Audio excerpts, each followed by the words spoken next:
I'm Dane Rose, and in this exploration, I want to lead you to the place where I've arrived in considering the answer to what is the most important question, what are the most important ideas in the world today, and the most effective path towards implementing them.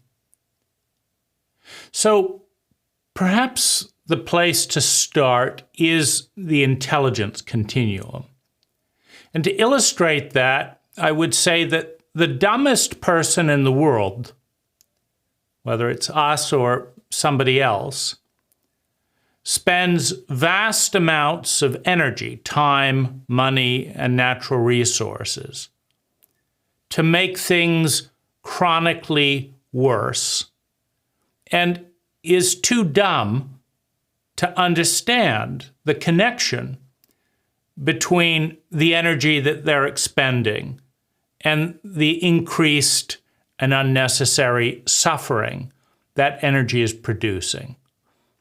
And on the other side of the continuum, the smartest person in the world, the most intelligent person in the world, is investing time, money, and natural resources, is spending energy so effectively that with very little time, money, and natural resources, they are sustainably increasing the well-being for themselves and the most number of people, and are smart enough to know where they're failing and are constantly iterating to be more and more intelligent, to consume less energy while producing higher yields in sustainable well-being.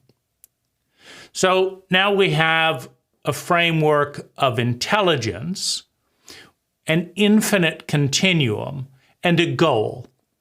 The goal of any intelligent person is to spend less time, money, and natural resource per unit of sustainable well-being, multidimensional well-being, physical well-being, financial well-being, sexual well-being, relational well-being, emotional well-being, mental well-being, ecological well-being. Sustainable well-being is what matters. And the measure of intelligence is our effectiveness at producing it in our own lives, for those immediately around us, and in the larger community. Because there's no difference, right? If I want to live a healthy life, the people around me need to be healthy. If they want to live a healthy life, the people around them need to be healthy. Viruses, memes, both destructive and constructive, positive and negative, spread in relationship to proximity. The most intelligent world we can imagine is a world in which everyone has the ability and willingness to meet, to fulfill their human needs, to survive, to be secure in that survival, to develop love and belonging for themselves and others, with themselves and with others, that have ideals and principles, pathways that they believe take them closer to those ideals. Different configurations, different unique versions of beauty, truth, and goodness. And are measuring themselves for the integrity with which they are on the path towards those ideals reflected in a quotient of self-esteem, that are discovering and developing their talents and gifts, that are bringing those gifts abundantly into the world to create mutual value, value for themselves and value for other people, value for themselves by creating maximum value for other people, and are reaching towards, are meeting the need to become part, to serve something bigger than themselves, a community, a purpose, an ideal that is bigger than one lifetime, than one person, than one body.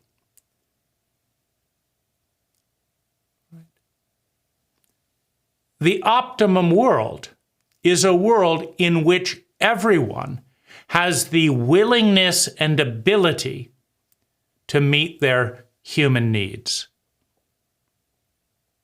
Right?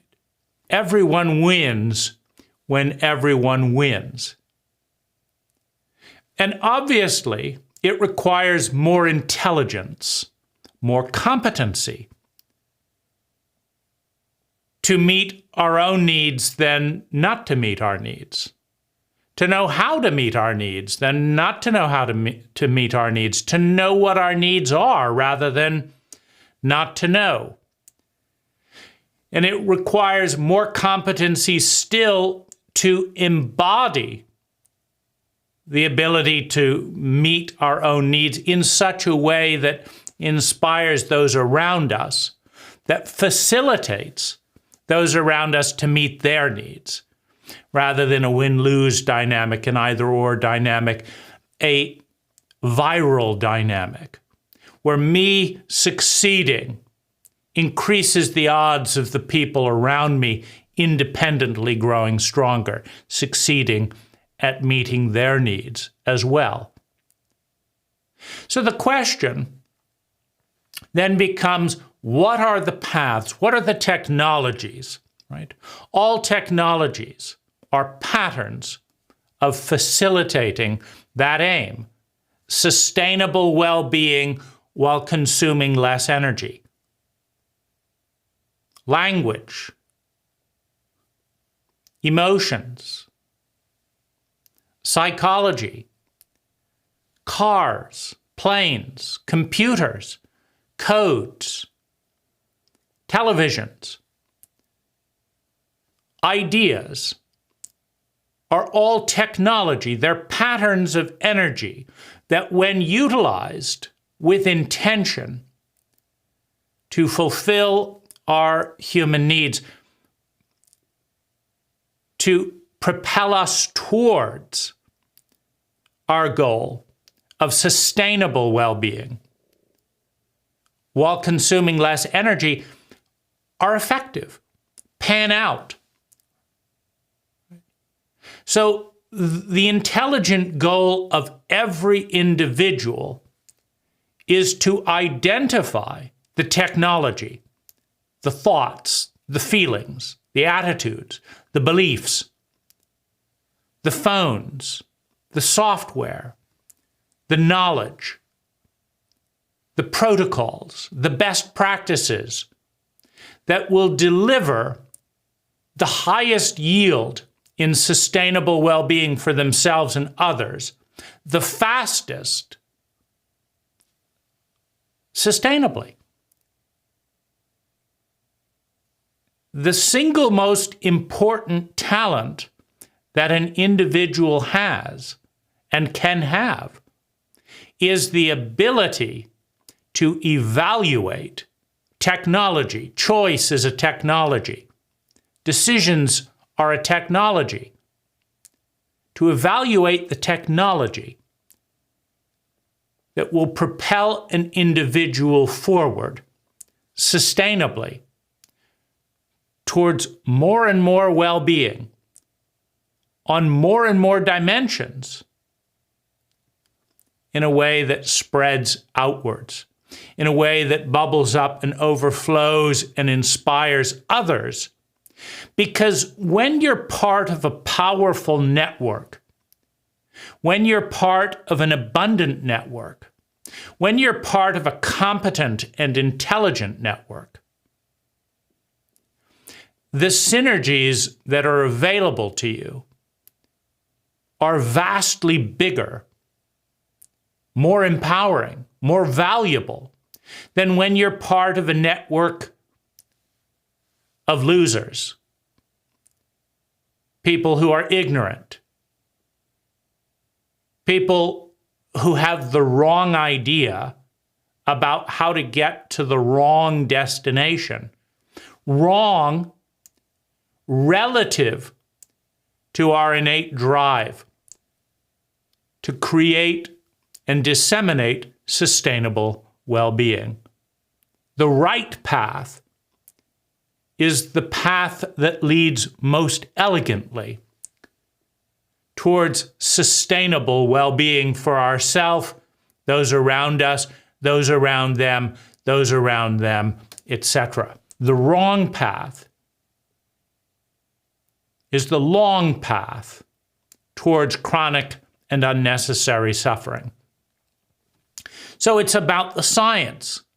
It's about discovering. It's about understanding that every one of us has a flawed map of reality because it's an imperfect map of reality. The perfect map of reality is reality.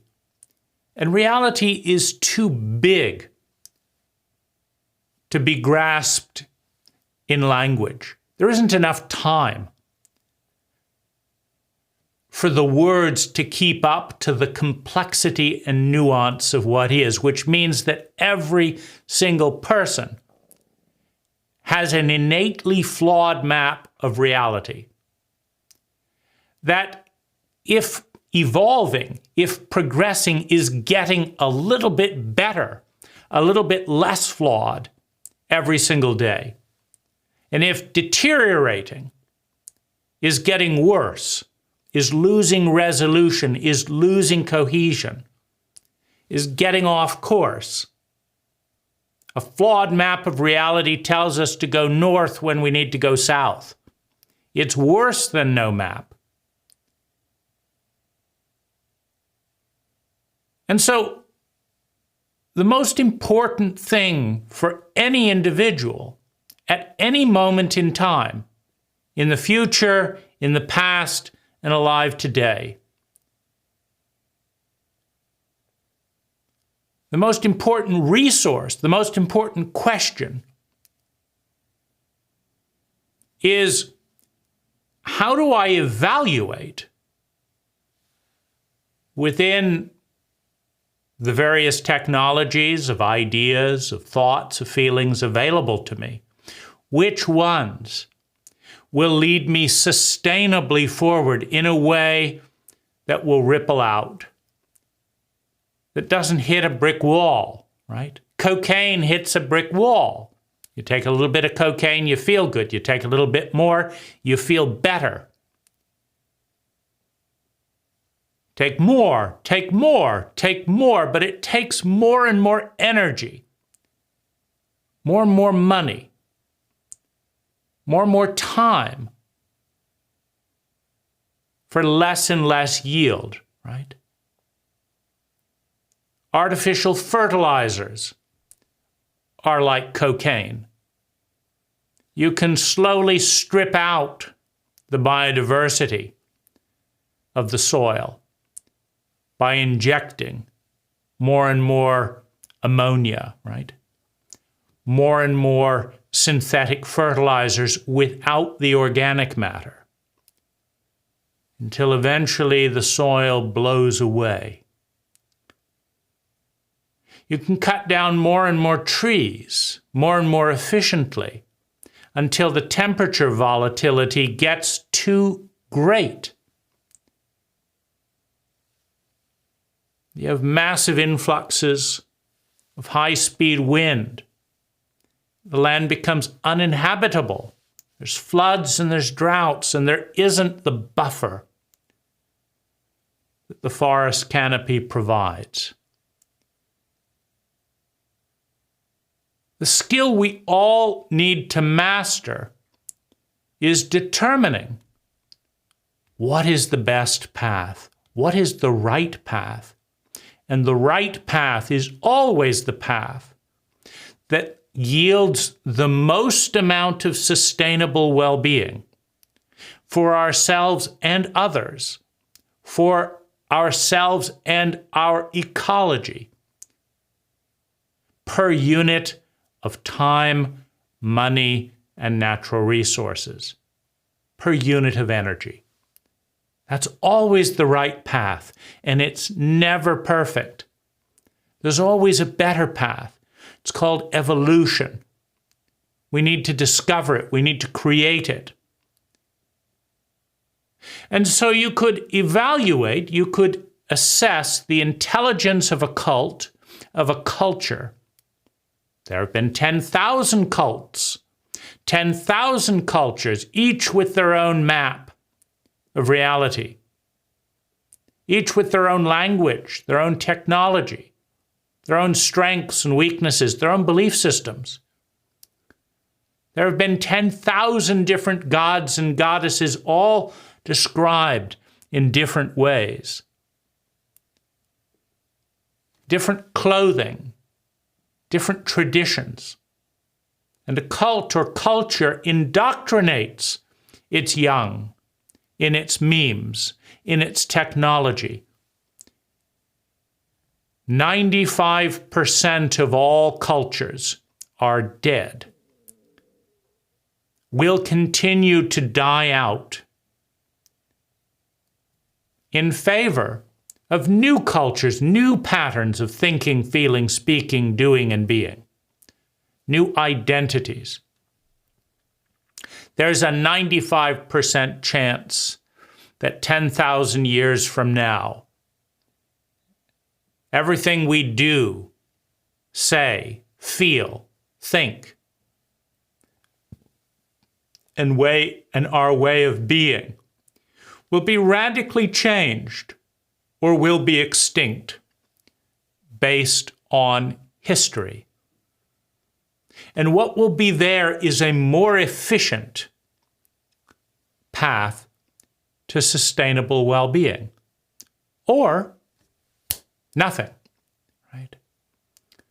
95% of all life forms are now extinct.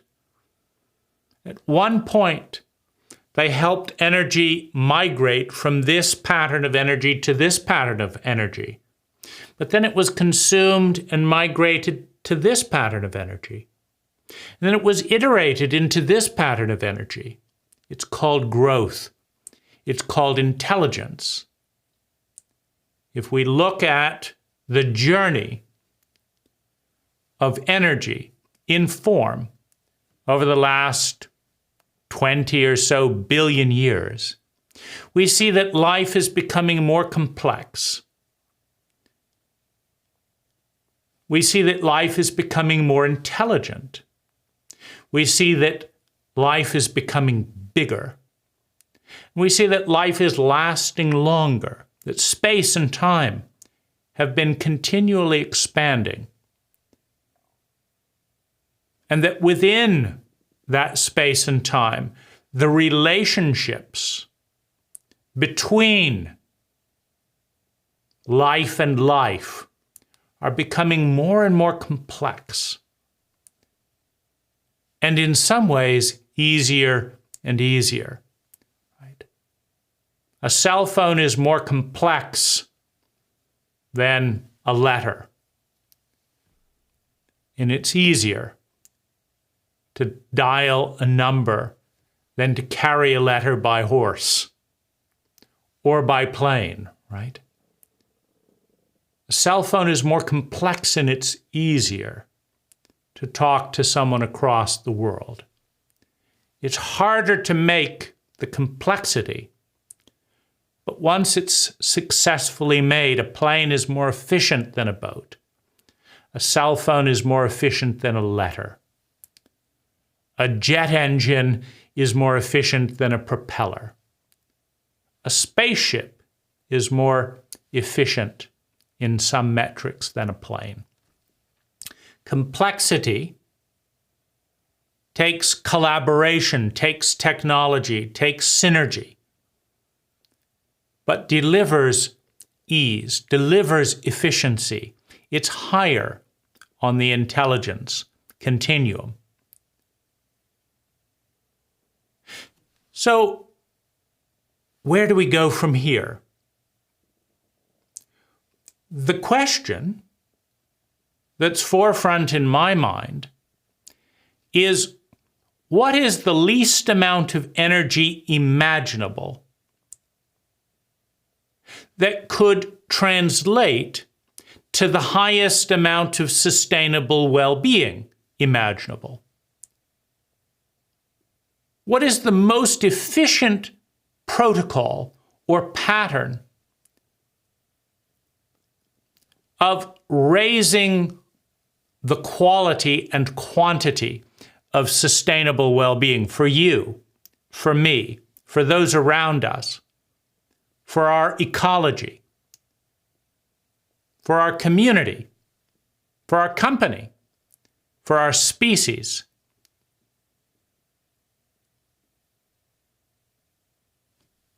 I put it to you, that's the question.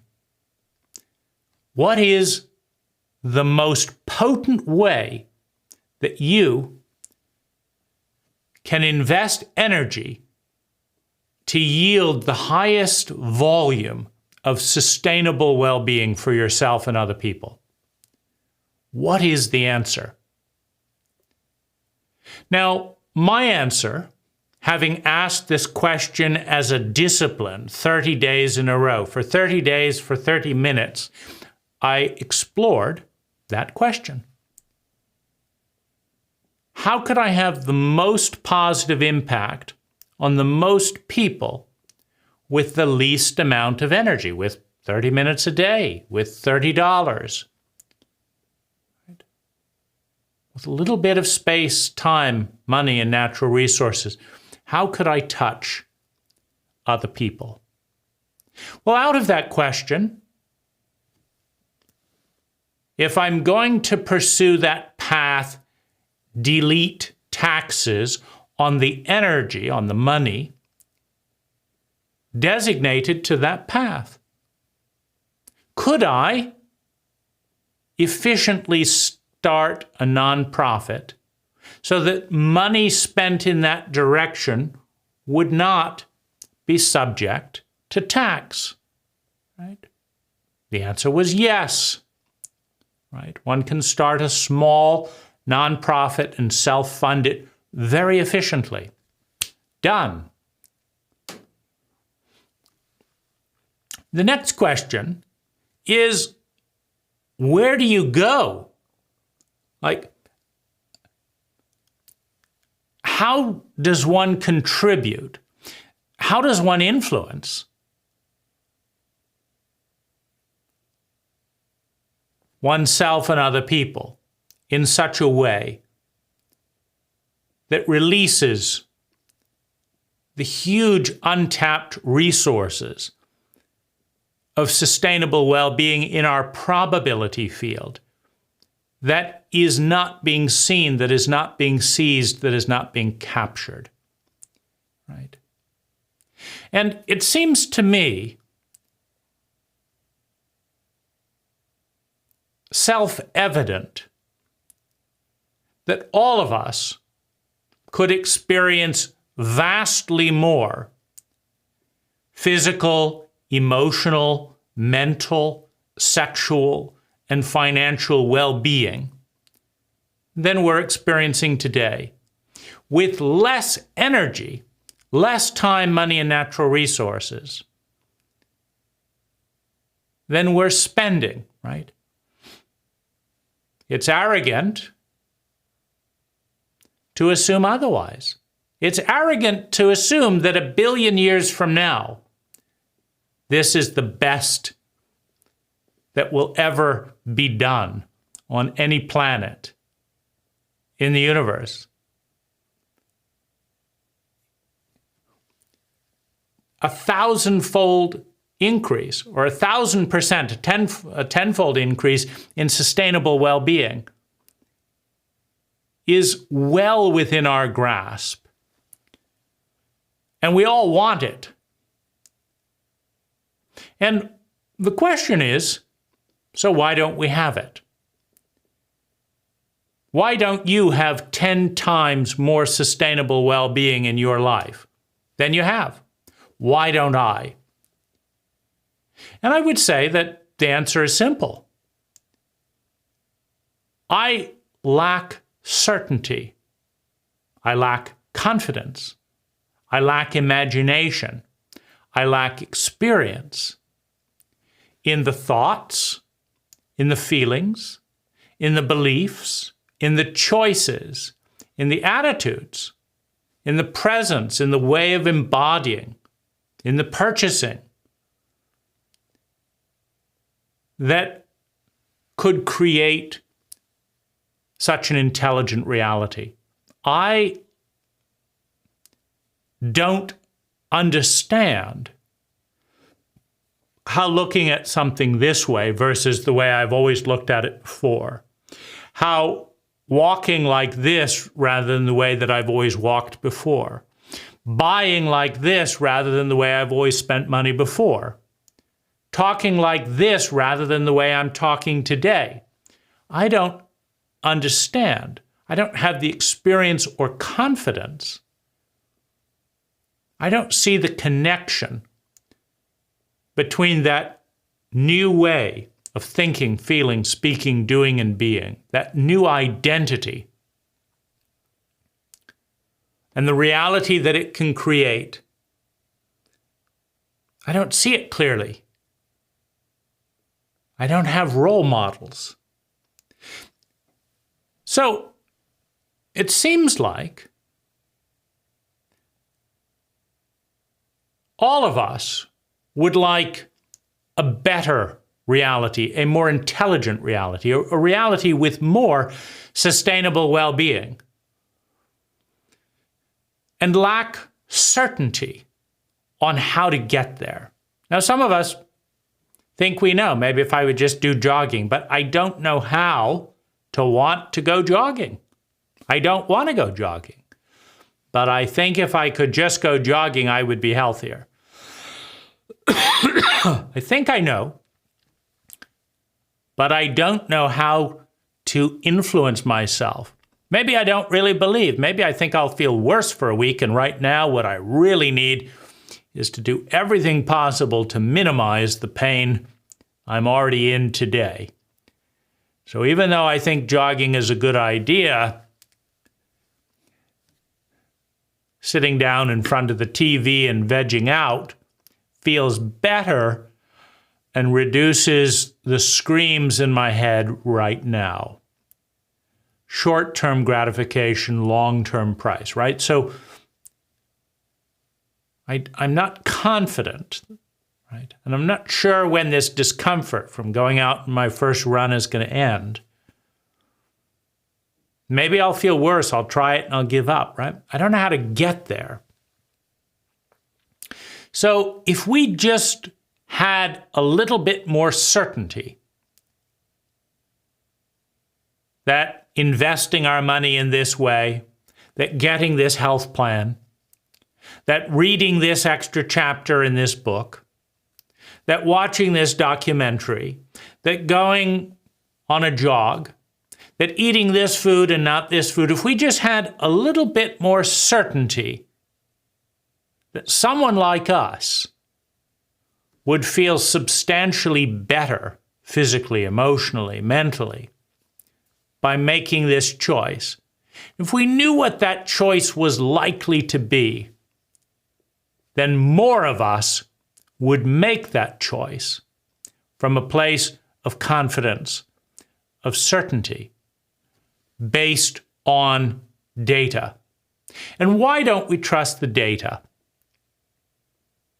Well, we don't trust data because most of the data that is disseminated has a primary agenda of making money for the disseminator, right? So you talk about the news. But the news is purchased, is paid for by sponsors, by advertisers. Do you think Marlboro is going to sponsor the news about cigarettes killing people? Do you think that's going to lead to more advertising revenue to report on that? Right? The media producers are trying to satisfy the needs of their clients. Those are the people paying the bills, paying the film crew, not you. You're not the client because you're too cheap to pay. Right? You think there are free things. That's a flawed idea. There has never been a single thing in the history of the universe that is free. Everything has a price, has a consequence. The only question is who's paying that price, right? If you want free things, it is advertisers willing to provide you a skewed map of reality that skews you towards buying their product, which breeds distrust, naturally, because it's untrustworthy, right? It's untrustworthy of you to be unwilling to pay for your media.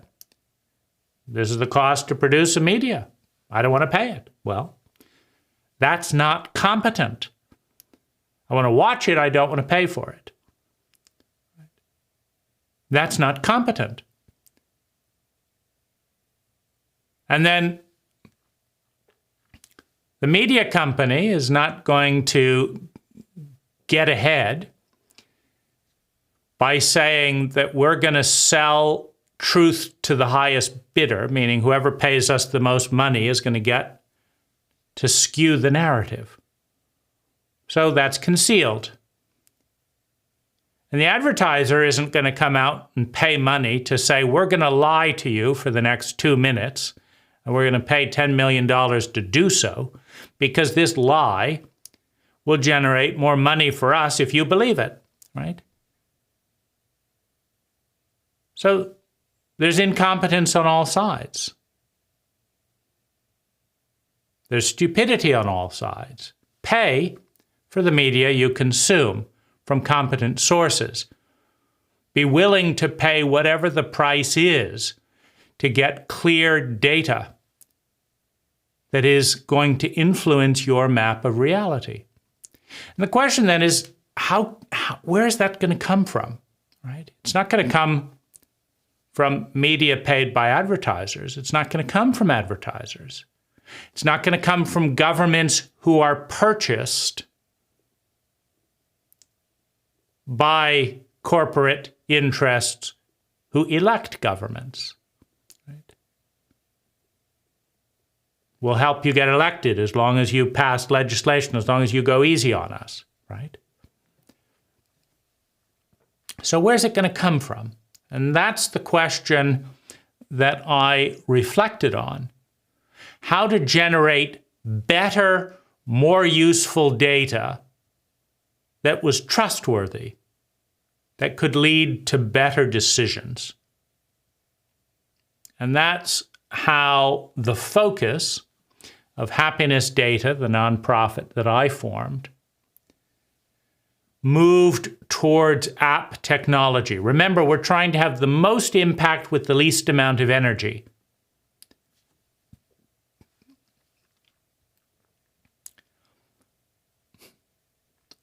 $1 trillion of energy is already invested in cell phones.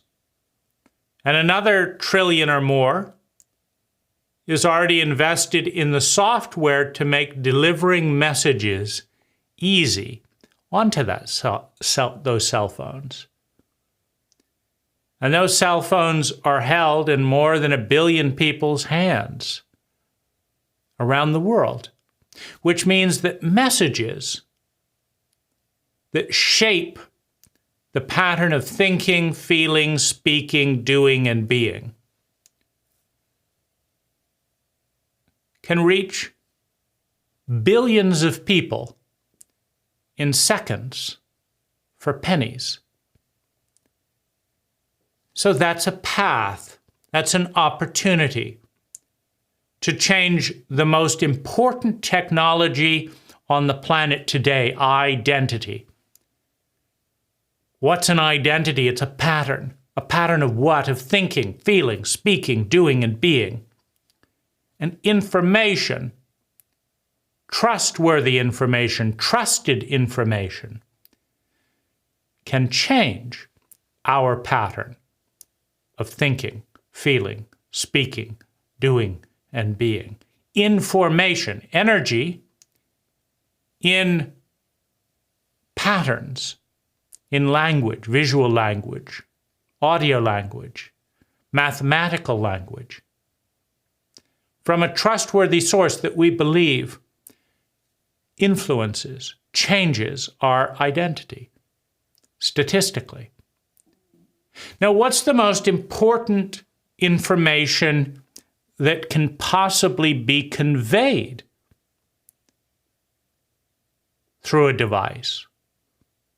It is the path. Meaning, the most important information you or I could receive is the knowledge of what we could change that would consume the least amount of time, money, and natural resources for the highest yields in sustainable well-being for ourselves and those we care about.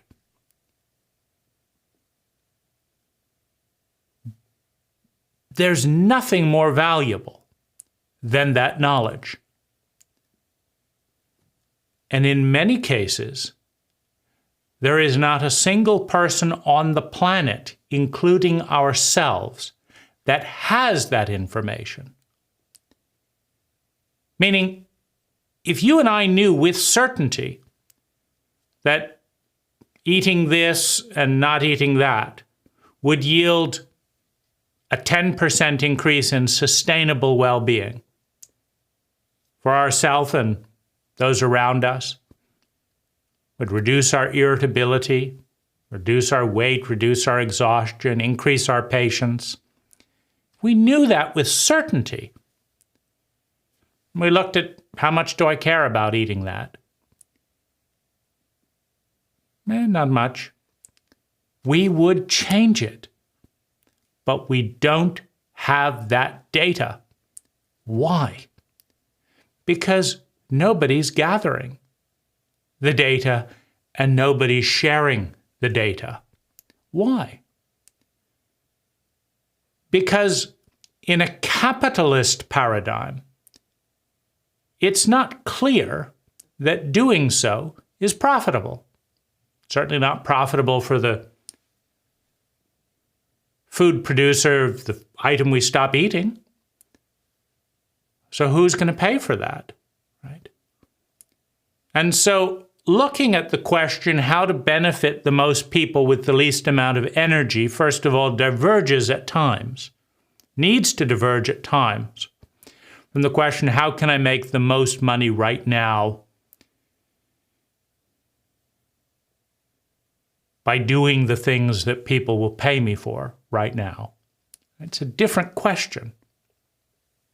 So thus, the openness to a nonprofit. But the reality is that there are thousands of small choices and decisions that, if made, distinct from what we're doing and planning on doing right now, will yield sustainable increases in well-being, just as there are thousands of choices that we could make that can make things worse. And what we need is a clear and unbiased data set by people sharing their data in order to gather the data. and an app for gathering and disseminating accurate data, nuanced data about well-being in different neighborhoods, different counties, different races, different genders, different countries. An app that gathers and shares information simultaneously. If you want the answer to the question, answer the question yourself. Right? You tried this food. How much is it positively or negatively affecting you in the short term and in the long term? What's the result to the best of your knowledge? Has anyone tried cutting this out, right? Well, so statistically, if you cut this out, how long does it get bad, right? You give up heroin and it feels pretty bad. But then it begins to get better and better and better. What's the cycle of pain and benefit? This is a data set that no one on earth with volume is gathering or listening to. And it is the single most potent, most powerful data set that has yet to be created. 10x well-being, an idea for a technology, an app that gathers the 1,000 most relevant data points for human well-being in a given life and shares that information in real time as it is being gathered, as the data set is produced by those curious about the answers. Simultaneously, if you want an answer to the question, you've got to answer the question to the best of your ability. Now we have data about the most important questions people are asking and not asking. And we have a statistical probability field being produced in real time that becomes more and more valuable, more and more nuanced with every single participant, with everyone joining the network. There is a database encrypted to protect people's privacy, a metadatabase that has never been gathered in real time, that has never been free, in the sense that it's so cheap to interact with a server that many people can use that network, can build value in the network without having to pay money for it, that their data is more valuable than the money. And that data set, that database and the data it produces, gathers, and disseminates is the single most important expression of intelligence that I can imagine.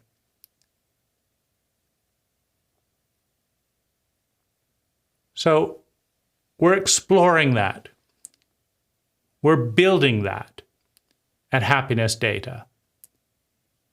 And if you want to be a part of it, share your talents, share your time, share your money, share your effusive praise, share your resources, invest your energy, as I am. I donate half of my time to Happiness Data and $200,000 or a majority of my income to explore this question. How to provide the most amount of sustainable well-being on the most number of dimensions for the most number of people with the least amount of time, money, and natural resources. It's a fun question. It's exciting. It's a challenging, it's an endless question. It can go on forever. It's an endless process. But it takes us, and all of us that participate in it, to a higher level of intelligence than not asking the question, than not investing our time, our money, our natural resources. Thank you.